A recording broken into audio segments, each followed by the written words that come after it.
அன்பானவர்களே, வக்ஃப் என்றால் என்ன? நான் லேசாக சொல்லி நிறைவுபடுத்தி விடுவேன். வக்ஃப் அரபியில இந்த வார்த்தைக்கு ஸ்டாப்னு அர்த்தம், நிறுத்துதல். வக்ஃப் அப்படின்னா ஸ்டாப். ஏன் ஸ்டாப் தெரியுமா? போராட்டம் இது போராட்டம், போராட்டம் இது போராட்டம், நீதிக்கான போராட்டம், நீதிக்கான போராட்டம்.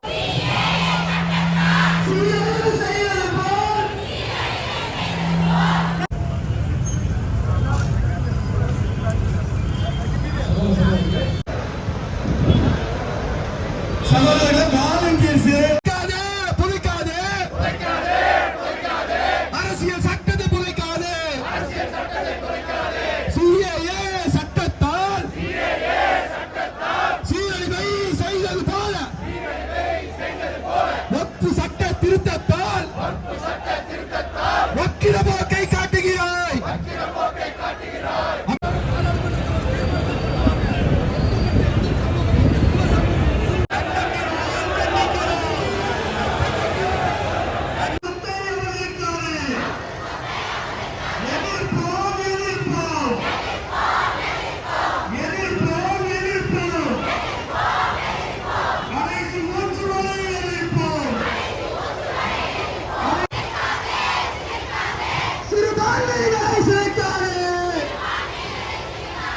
சிறுபான்மையினரை சிதைக்காதே, புதைக்காதே, புதைக்காதே, அரசியல் சட்டத்தை புதைக்காதே.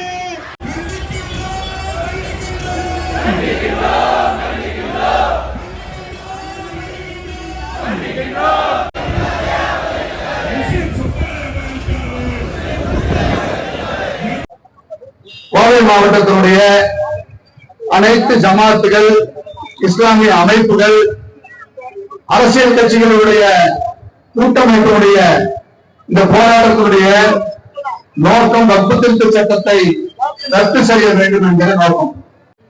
போக்குவரத்திற்கு எந்த இடையூறும் இல்லாத வகையில சிறுபான்மை மக்களுடைய உணர்வுகளை பிரதிபலிக்கும் விதமாக இந்த போராட்டத்தை முன்னெடுக்க வேண்டும் என்று இந்த 4 நாட்களாக பேசிய தொடர்பாக இந்த போராட்டத்தை நம்ம முன்னெடுத்திருக்கிறோம். இந்த நிகழ்வில் பங்கெடுத்து இந்த வக்ஃப் திருத்த சட்டத்தில் இருக்கக்கூடிய முரண்பாடுகளை, மத்திய அரசாங்கத்திற்கு வைக்க வேண்டிய கோரிக்கைகளை எடுத்துச் சொல்வதற்காக இந்த நிகழ்வில் பங்கெடுத்திருக்கின்ற மரியாதைக்குரிய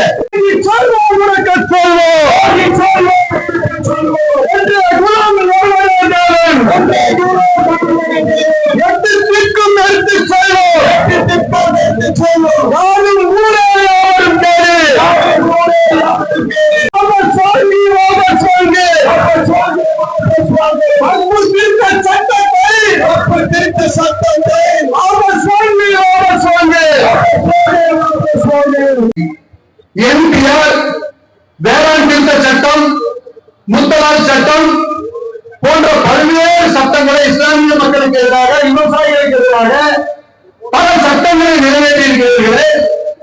இந்த சட்டத்தின் வாயிலாக இந்திய தேசத்திலே இந்து மக்கள் பெற்ற பலனில்லை. முத்தலாக் சட்டம் நிறைவேற்றப்பட்டால் முஸ்லிம்களுடைய பெண்கள் பாலடைவார்கள் என்று சொன்னீர்களே, எத்தனை பெண்கள் பலனடைகிறார்கள்? வேளாண் திருத்த சட்டம் கொண்டு வந்தால் இந்திய தேசத்தில் இருக்கக்கூடிய விவசாயிகள் எல்லாம் கோடீஸ்வரர்கள் என்று பாராளுமன்றத்தில் பதிலளித்தீர்களே, எத்தனை விவசாயிகள் கோடீஸ்வரர் அறிவிக்கிறார்கள்? அவர்களே, வக்ஃப் என்றால் என்ன? நான் லேசாக சொல்லி நிறைவுபடுத்தி விடுவேன். வக்ஃப் அரபியில இந்த வார்த்தைக்கு ஸ்டாப்னு அர்த்தம், நிறுத்துதல். வக்ஃப் அப்படின்னா ஸ்டாப். ஏன் ஸ்டாப் தெரியுமா? ஒரு தடவை ஒரு சொத்தை அல்லாஹ்விற்கு என்று எழுதி வைத்து விட்டால் வேற யாருக்கும் உரிமை இல்லாமல் ஸ்டாப் ஆகிவிடும். அது அல்லாஹ்விற்கு என்று ஆகிவிடும். வேறு யாரும் அந்த சொத்தை உரிமை கொண்டாட முடியாது, அதை விற்க முடியாது, அதை வாங்க முடியாது, அதை அன்பளிப்பு செய்ய முடியாது, அதை வாரிசு சொத்தாக யாரும் எந்த பரம்பரையும் அனுபவிக்க முடியாது. வக்ஃப் என்றால் பொதுமக்களின் இல்லை, உலக மக்களின் இல்லை, படைப்புகளின் உபயோகத்தில் இருந்து, உரிமையிலே இருந்து படைத்தவனுக்கு அது சேர்ந்து விட்டது. நீங்கள் இப்போது புதிய சட்ட திருத்தம் மூலம் கை வைப்பது எங்கள் சொத்தை மட்டுமல்ல, அல்லாஹ்விடம் திருடுகிற அயோக்கியர்கள் நீங்கள். அதனால் தான் இஸ்லாமிய சமுதாயம் வெகுண்டெழுகிறது. முன்னாலே பேசியவர்கள் சொன்னது போல் 15 வருஷமாக ஏறத்தாழ எத்தனை கொடுமைகளை இந்தியாவிலே வாழுகிற முஸ்லிம் சிறுபான்மை சமூகத்தின் மீது திணித்திருக்கிறீர்கள்.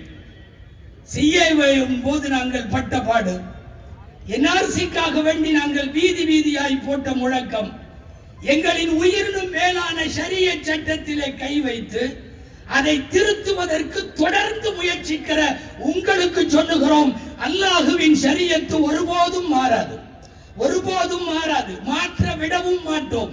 நீங்கள் கை வைத்திருப்பது வக்ஃப் சட்டம் அல்ல, அல்லாஹுவின் சட்டம்.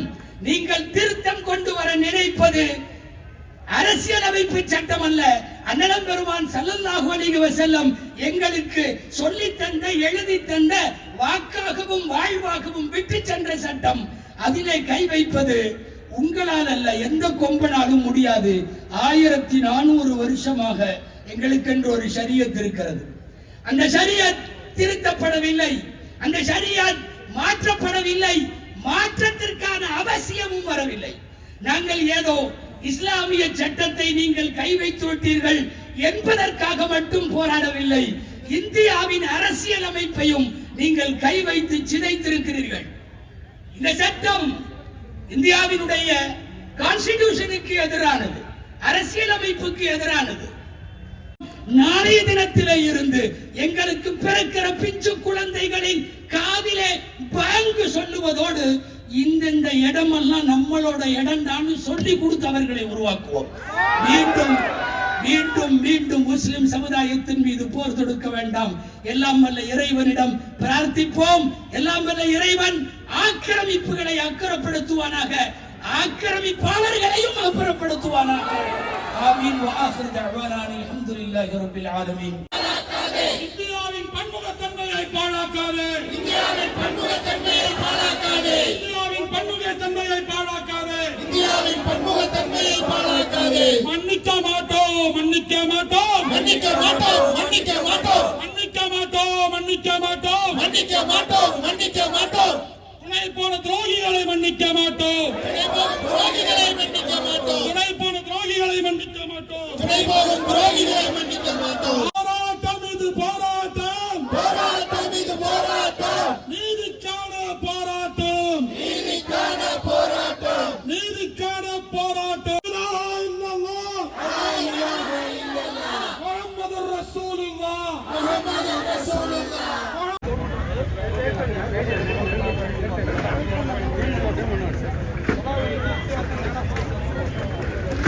வெல்லட்டும் வெல்லட்டும் வெல்லட்டும்